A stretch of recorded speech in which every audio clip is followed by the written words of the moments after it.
Alors, bonjour à toutes et à tous. Aujourd'hui, nous allons parler d'un film qui me tient vraiment à cœur.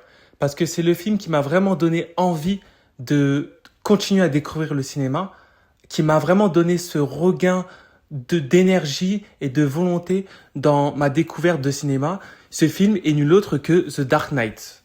Donc, Batman, celui de Christopher Nolan, le deuxième de la trilogie, qui est pour moi celui qui a vraiment révolutionné le genre, en fait, au final, qui a vraiment changé la manière de voir ce que devait être un super-héros, ce que devait être un vilain et ce que devait être par-dessus tout un film de super-héros. Parce que c'est la première fois qu'on voit un méchant tel que le Joker, joué par Heath Ledger d'une manière remarquable.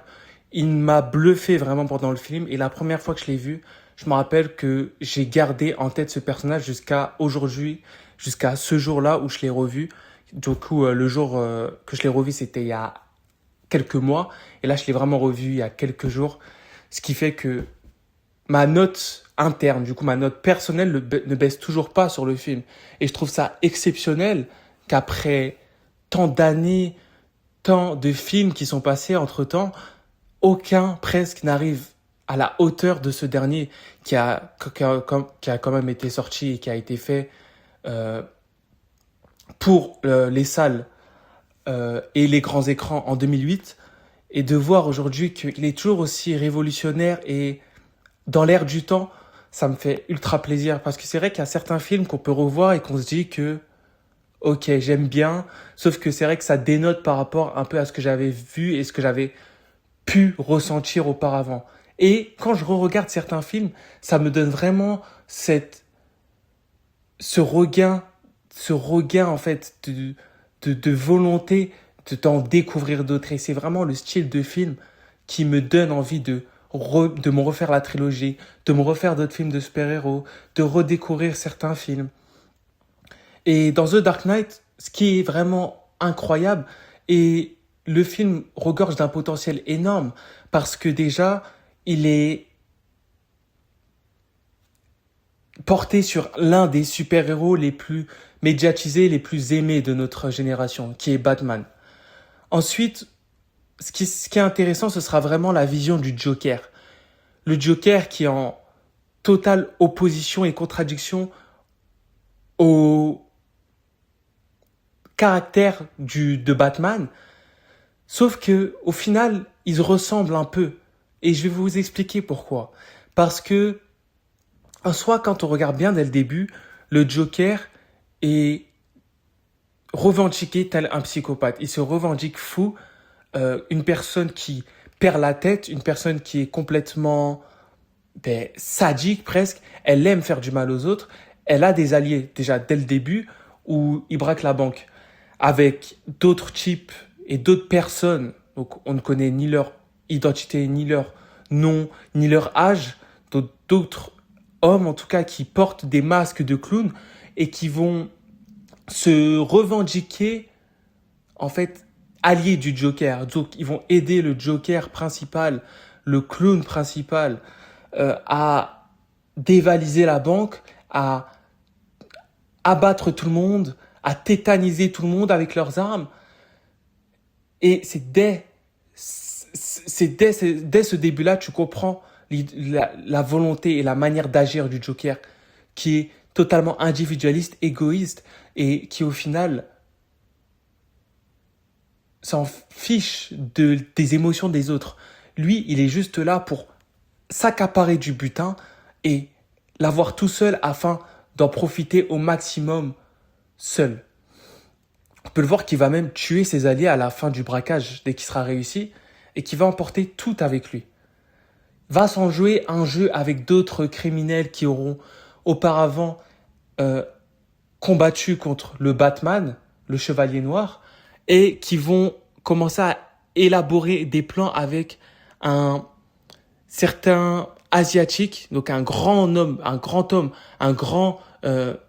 d'affaires, qui va envoyer en fait le butin à Hong Kong et qui va commencer à faire des magouilles. Donc, de par là, on va avoir une scène totalement iconique, comme on regorge énormément le film. Franchement, pour l'avoir revu, je m'attendais à être moins surpris parce que je le connais vraiment déjà et je l'aime met déjà beaucoup de bases. Donc je me suis dit que forcément, vu que je l'aime énormément, je pourrais que être déçu ou juste le revoir d'un air comme non étonné, comme une personne en fait qui revoit un film qu'il a déjà vu et qu'il a déjà aimé, sauf que je l'ai encore plus apprécié. Et il y a certaines scènes comme celle-ci où chaque criminel un peu de Gotham, chaque méchant vont s'unir autour de la table avec en visioconférence l'asiatique dont je vous parle, le grand homme d'affaires, et qui vont directement s'adresser à lui et qui vont essayer d'élaborer un plan afin de bloquer chaque personne, comme la police, qui peuvent leur bloquer la route, ou Batman. Et c'est là que le Joker va rentrer dans une scène délirante où il sait ce qu'il fait, il sait ce qu'il dit, et il est tellement en contrôle et en maîtrise d'une situation où où il pourrait normalement paniquer parce qu'il est en face à lui, plusieurs personnes qui peuvent le tuer en un claquement de doigts avec des armes, etc. Car le Joker est une simple personne humaine au final. Il n'a aucun super pouvoir qui dépasse l'entendement et le physique humain tel qu'un Batman. Il n'a aucune armure qui le protège véritablement. Donc une balle et il meurt. Sauf qu'il est tellement malicieusement et de manière très rusée et très vicieuse, intelligent, qu'il arrive à déjouer tous les comportements, toutes les prochaines actions des prochains personnages qu'il va rencontrer. Il les connaît par cœur. Il arrive à leur parler comme si c'était des personnes qu'il connaissait ou des personnes inoffensives complètement, alors qu'il est en face de lui d'autres criminels. Il va leur parler en leur expliquant le plan qu'il veut échafauder, en leur faisant comprendre que lui, il est là que pour le butin et qu'il veut buter le Batman, qu'il veut tuer le Batman et que pour ça, avec l'argent qu'il vient d'avoir, parce que c'est l'argent qu'il a volé, c'est l'argent de tous ces criminels-là de base, qui voulaient en fait emporter avec eux, qui voulaient emporter et afin de faire des, des, des, des partages entre eux. Donc le Joker, lui, veut prendre la moitié de ce gain. Voilà. Il veut prendre la moitié et en échange, il tue Batman. Qui, lui, cause beaucoup de tort et qui leur cause beaucoup de tort. Donc c'est vraiment du gagnant-gagnant, on peut le voir. Sauf que, on va voir directement le Joker. Le Joker, sa manière d'être, sa manière de faire. En fait, le Joker ne veut pas avoir d'amis. Le Joker ne veut juste avoir des alliés. Et quand il se prononce face à ces criminels, tu sens une sorte de confiance en lui et une sorte de dangerosité que eux-mêmes, les criminels qui se côtoient entre eux, se connaissent entre eux, ont eux-mêmes des énergies plus ou moins étranges, plus ou moins dangereuses au final, aux yeux d'une population, aux yeux d'une personne normale, aux yeux de la moyenne. Sauf que là, ce qui dégage le Joker, c'est vraiment ce côté-là, presque kamikaze. Parce qu'il a même des bombes sur lui. C'est-à-dire que à tout moment, il fait tout exploser. Et c'est vraiment sa volonté, au final, de tout arrêter, de mettre le feu dans toute la ville. Et son but n'est nul autre que faire du mal à quelqu'un en particulier ou se venger de quelque chose en particulier. Il est juste là réellement pour le chaos. C'est-à-dire que il a, de ce qu'on a compris, eu une enfance difficile avec sa célèbre réplique Why so serious? Why so serious? Où en fait, il a une manière de raconter un storytelling tellement bien rodé qu'en fait, les gens autour de lui, même les plus méchants, veulent le suivre. Parce qu'au final, le Joker, c'est quoi? C'est juste un enfant de base qui a, de ce qu'il raconte, vécu certains traumatismes qui aujourd'hui l'ont marqué, que ça soit mentalement et même physiquement. On le voit à sa bouche où il explique en fait que c'était des adultes de la maison, donc soit son père, soit sa mère qui lui avait en fait ouvert un peu les coins de lèvres parce qu'il lui disait à chaque fois, mais why so serious? Why so serious? Et du coup, c'est pour ça qu'il a ces cicatrices aux lèvres. Et à chaque fois qu'il attrape quelqu'un, il raconte la même chose, de la même manière, et toujours de cette manière-là, tout aussi effrayante, que tu as l'impression qu'il va te faire le même sourire que lui a. Juste pas parce qu'il veut se venger, comme on peut le comprendre. Parce qu'il dit pas, alors je vais te le faire parce que moi aussi on l'a fait. Non, je vais juste le faire parce que tu es trop sérieux et parce que je veux le faire. Donc c'est vraiment un méchant. Son storytelling sert juste à raconter un peu pourquoi est-ce qu'il veut le faire. Pas pourquoi est-ce qu'il doit le faire. Non, c'est vraiment loin d'être une nécessité dans son cerveau. C'est par pur plaisir. C'est juste une envie. Voilà. Et c'est ça qui est dichotomique avec ce personnage, c'est que tu sens qu'il a un cerveau, qui peut parler, qui peut raisonner, qui réfléchit énormément. Sauf qu'il met sa maîtrise du cerveau humain au détriment de la bienveillance. Et il le fait pour le mal. Et on peut le voir que, au final, si une personne peut être aussi méchante, elle peut être aussi gentille. Comme l'inverse peut se faire. C'est comme les plus gentils peuvent être les plus méchantes. Si tu les repousses dans leur dernier retranchement, elles peuvent être ultra violentes. Elles peuvent vraiment te passer un tabac. Même la personne la plus gentille peut te faire passer un tabac, car si tu abuses un peu trop de sa gentillesse, il peut vraiment penser que tu le prends littéralement pour un faible. Et c'est à ce moment-là que il peut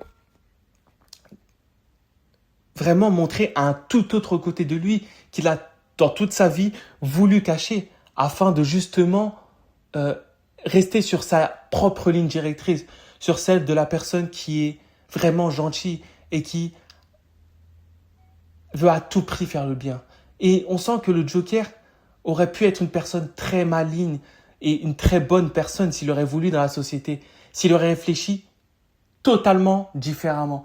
Sauf que le fait est qu'il est maintenant imprégné de cette chose-là qui, on a l'impression, le ronge de l'intérieur et c'est presque un méchant irrécupérable. Comme le dit Batman à un moment. Il le fait clairement comprendre. En fait, je suis tombé sur des fous. Mais lui, là, il n'y a rien à comprendre chez lui. Il veut juste le chaos. Il veut juste le simple chaos. Batman, du coup, on suit un Batman très sombre, très, très dur. Franchement, The Dark Knight, c'est un film que vous pouvez découvrir quand vous êtes plus jeune, qui va vous ouvrir les yeux sur ce que peut être un héros, ce que peut être un vilain. Et vous pouvez le revoir en étant grand, en vous disant, voilà ce que c'est un vrai héros, et voilà ce que c'est un vrai vilain. Un héros, au final, quand tu dois affronter ce genre de spécimen, vraiment, parce que là, c'est tout sauf de l'humanité. Il n'a presque plus d'humanité, le Joker, au final. Quand tu dois affronter ce genre de spécimen et que t'es une personne qui doit se faire petite parce que t'as quand même une identité dans la vraie vie. Du coup, tu dois vraiment faire attention à ce que tu fais, à comment tu te comportes avec ta tunique face à des personnes qui sont prêtes à te tuer, qui sont prêtes à foutre le total néant dans toute la ville. En fait, il y a des moments où tu es obligé d'utiliser cette violence. Parce que si tu es trop gentil, eh ben, tu peux forcément et naturellement perdre des personnes qui te sont chères, ou bien tu peux juste en fait rentrer dans comme une imagination euh, totalement onirique d'un monde où tu peux rendre l'autre gentil. Sauf que, au contraire d'un autre super-héros qui peut être super gentil, super bienveillant et qui veut que le méchant devienne gentil, Batman sait faire la part des choses. Et au début, il a voulu essayer de comprendre quelles étaient les vraies revendications, quels étaient les vrais buts de ce Joker. Et au moment où il a discuté avec son majordome, il a vite compris qu'en fait, et au moment où il a discuté avec lui et qu'il a pu le voir en action lors de la scène de la tour qui, jusqu'à aujourd'hui, m'a marqué et qui a même marqué l'actrice principale, enfin l'actrice principal de la scène qui a dû faire face au Joker avec son couteau qui voulait presque l'égorger, qui voulait l'étrangler, qui voulait lui refaire le sourire sur elle, c'est à ce moment-là qu'en fait, je pense qu'il a compris qui était le Joker. Et à ce moment-là, il a compris que il était face à la plus grande menace de sa carrière de Batman, de super-héros. Et que de lui, il ne pouvait rien ressortir. Et qu'il devait vraiment passer par la manière forte. Et c'est pourquoi, à la fin, du coup, on a ce message-là de Batman voilà, qui va connaître une autre fin qu'un super-héros normal, qui se fait applaudir par tout le monde, qui revient dans la ville héroïque. Parce que, en fait, il était à deux doigts de tuer le Joker. Ce qui est contraire à un super-héros. Ce qui aurait pu, en fait, faire périr plein d'autres personnes parce que le Joker avait la main mise sur des bombes qui étaient déjà placées dans Gotham. Donc, il était intouchable.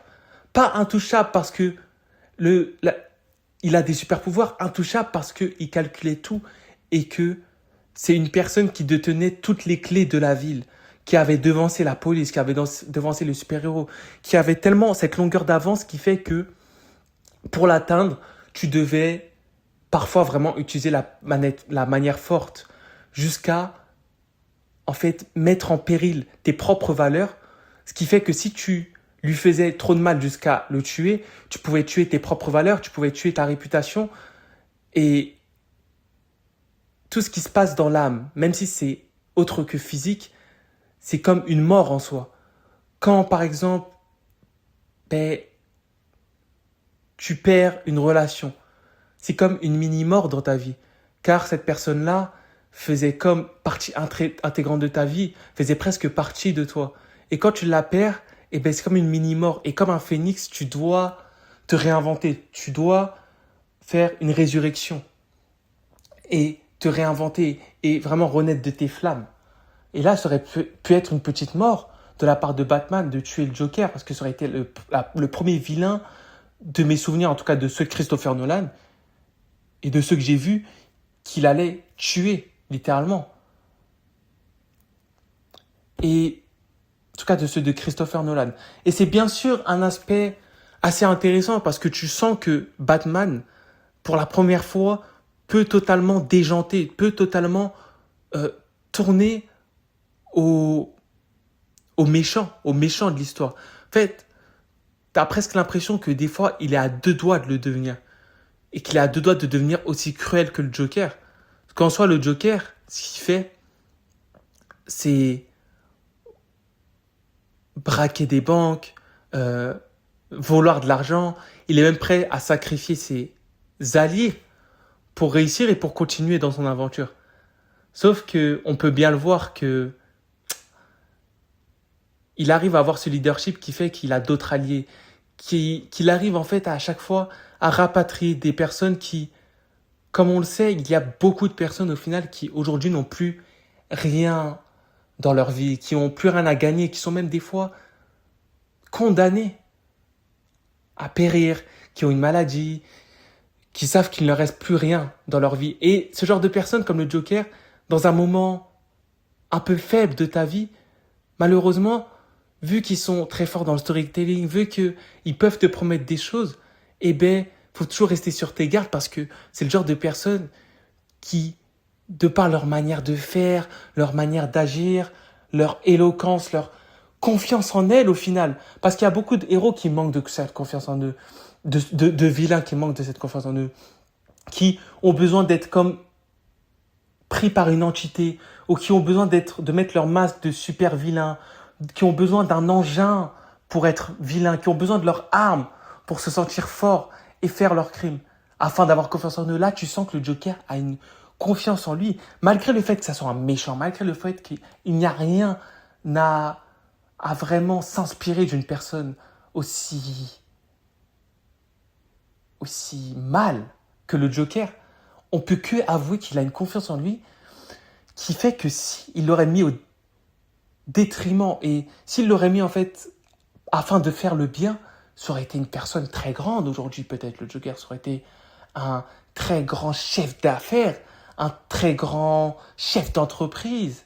Parce que tu peux pas arriver à un tel point, à un tel niveau de malice, à un tel niveau où tu arrives à contourner la police, où tu arrives à contourner des autres criminels, tu arrives à les mettre à tes pieds, littéralement à tes genoux, sans être un minimum malin dans les affaires, un minimum malin dans l'intelligence émotionnelle, c'est-à-dire gérer les émotions des uns, comprendre les émotions des autres, un minimum malin dans l'empathie au final. Parce qu'il arrive à se mettre dans la tête des autres. Et il y a certains de ces discours qui sont tellement prenants où tu te dis que d'un côté, c'est fou de dire ça, mais d'un côté, est-ce qu'il n'aurait pas raison sur certains points? Tu lui donnes raison sans te dire forcément que c'est bien, mais juste ça te fait réfléchir. Par exemple, la première phrase qui sort, c'est au moment où il va finir le chef de banque qui tenait la banque dans la première scène, il va lui mettre une bombe dans la bouche. Et il va dire, de toute façon, pour moi, ce qui ne te tue pas ne te rend pas plus fort. Ce qui ne te tue pas te rend juste plus étrange. Et il a ce genre de phrases qui te font tellement réfléchir sans forcément te mettre dans le mal ou il voit tout en négatif ou je me suis fait trahir, je veux tuer tout le monde. Non, c'est vraiment des phrases philosophiques qui au final te font un peu réfléchir. C'est comme quand il est dans sa cellule et en fait, il rend fou tout le monde. Il rend fou tout le monde de par son calme, de par son honnêteté et de par son côté hautain, son côté arrogant qui fait qu'au final, il dit des choses qui sont presque impossibles à contredire dans l'aspect rationnel. Maintenant, dans l'aspect émotionnel, c'est une simple pourriture en soi. La manière dont il le dit, la manière dont il le fait. Sauf que, par exemple, quand il est face à une personne qui va lui dire que tu as tué mes amis, tu as tué 5 de mes amis, c'est impardonnable. Donc là, il est encore dans le bureau de la police. Il y a une autre personne qui est dans l'affaire des gentils et qui justement a vu ses compatriotes périr aux mains de Joker. Les autres, que ce soit Batman, l'agent de la police, etc., sont partis aux trousses de leurs deux compères pour les sauver. À ce moment-là, le Joker va rester seul dans sa cellule et une autre personne va rentrer pour lui poser des questions. Le Joker va juste lui dire « Moi, je veux juste mon téléphone ». Et après cela, la personne va refuser. Le Joker va donc monter sur ses grands chevaux, en quelque sorte, et va arriver à piquer là où ça fait tellement mal parce qu'il va lui dire je veux juste mon téléphone. Il va lui redire calmement. Et lui, il va lui dire comment ça tu veux ton téléphone. Encore une fois, il a compris que l'être humain est émotionnel. Donc, il va jouer là-dessus. Donc, la personne va lui dire comment ça tu veux ton téléphone. Et le Joker sait que c'est tellement... Mais c'est tellement... enfin, c'est culotté de sa part de demander et de requêter le fait de retrouver son téléphone alors qu'il vient de faire les pires meurtres de l'histoire de la ville, qui vient d'assassiner des personnes à qui il demande ce téléphone-là. Du coup, la personne lui dit, mais t'es pas bien, tu es peut-être fou. Enfin, tu l'es, mais tu as vraiment un problème psychologique pour me demander ça alors que tu as tué 5 de mes amis. Et c'est à ce moment-là qu'il va lui dire une phrase qui est quand même assez impactante parce qu'il va lui dire, ok, tes 5 de tes amis, il va vraiment la tourner à sa manière. Ok, t'as tué, ok, les 5 de tes amis. Mais 5 de tes amis, au final, est-ce que tu les connaissais vraiment? Parce que tu connais vraiment une personne au moment où ça devient compliqué, au moment où ça devient chaud pour lui, pour ses fesses, au moment où là, il est en train de stresser, au moment où il est dos au mur. C'est là où tu connais vraiment une personne. Et tes 5 amis, je les ai mis dos au mur. Et c'est là qu'ils pouvaient se balancer entre eux. C'est-à-dire que moi, je connais mieux tes amis que toi, tu ne les as jamais connus en je sais pas combien d'années de ta vie. Et cette phrase-là va tellement piquer dans l'ego de l'autre personne qu'elle va commencer à devenir fou. Et là, le Joker, c'est là où on comprend que l'énervement, le chagrin, toutes les émotions qui peuvent te faire perdre ton sang-froid sont au final très inutiles. Parce que à ce moment-là, le Joker va juste réussir à le neutraliser, à faire en sorte que on lui redonne son téléphone, parce que il va faire en sorte que il menace la personne qu'il tient d'une arme, etc., pour qu'on lui donne juste simplement son téléphone. Donc les gens vont avoir peur de tirer sur le Joker, car juste devant lui, il y a un de leurs compatriotes, donc il va leur donner son téléphone. Encore d'une manière naïve, parce que son téléphone, on va comprendre qu'il va servir à actionner certaines bombes, à actionner certaines choses. Du coup, en fait, ils sont encore en train de lui redonner les clés. Les clés pour se faire avoir, encore une fois. Et c'est là où le Joker est encore plus malin. Parce qu'il a toujours le coup d'avance. Et jusqu'à la fin. Jusqu'à la fin où, en fait, il arrive même à, à rentrer dans la tête du chef de la police, à le rendre mauvais. En fait, il a cette aura d'une personne. En fait, je pense qu'il doit être envoûtante parce qu'il parle bien, il s'exprime bien, il bouge bien avec son corps d'une manière assez lente, mais assez contrôlée en même temps. Il sait être très très vif, très agressif d'un coup, mais d'un autre côté, il est très posé, ce qui fait que c'est quelqu'un, quand il te parle, tu vas l'écouter. Ce qu'il parle en écartant les émotions, en écartant ses émotions. C'est-à-dire qu'il parle au nom presque de ce que le cerveau humain, de manière universelle, de manière générale, peut penser. Dans un moment de souffrance, dans un moment où tu es heureux. Il le sait, il a compris ce concept-là. Et à partir du moment où tu as compris ce concept-là, après, c'est toi et ton fond. Si ton fond est bon, eh ben, tu vas aller loin. Si ton fond est mauvais, tu peux aller loin, mais dans la méchanceté comme le Joker. Peut-être à faire les pires braquages du siècle, à gagner beaucoup d'argent, à entourlouper certaines personnes afin d'avoir plus d'argent facilement, d'être un peu un traître face à ces personnes-là, très rapidement. Sauf que, il y a un moment donné où ben, tu vas peut-être tomber sur une personne qui, elle, comme Batman, va être comme toi, dans la psychologie de l'humain, dans le calme, dans le sang-froid. Sauf que lui, il va le mettre au détriment du bien.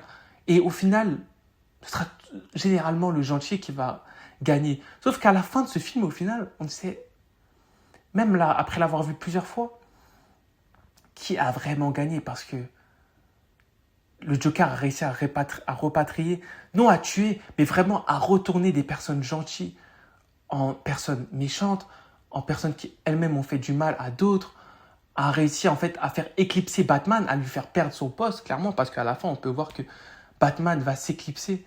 Et dans une scène qui m'a vraiment donné la chair de poule à la fin, où je me suis vraiment rappelé de pourquoi j'avais aimé ce film, il va partir en disant de toute façon, je suis pas fait pour être un héros, je suis fait pour être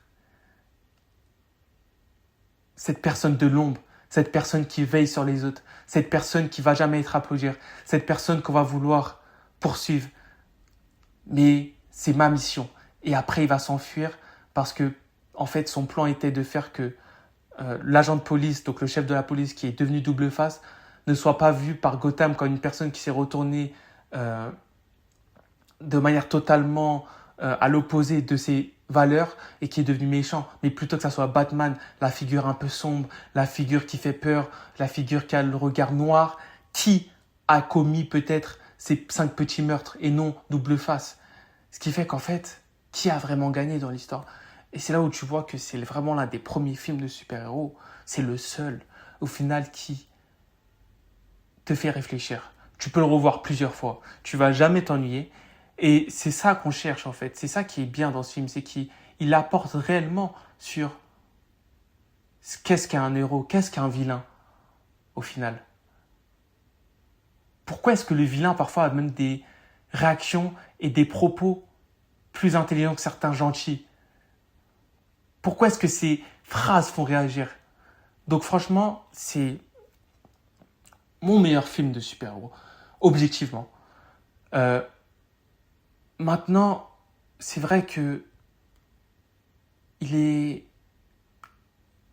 est très très sombre et c'est pourquoi en fait quand tu grandis et que tu le re-regardes d'un autre œil, tu comprends encore mieux certains messages, certains aspects.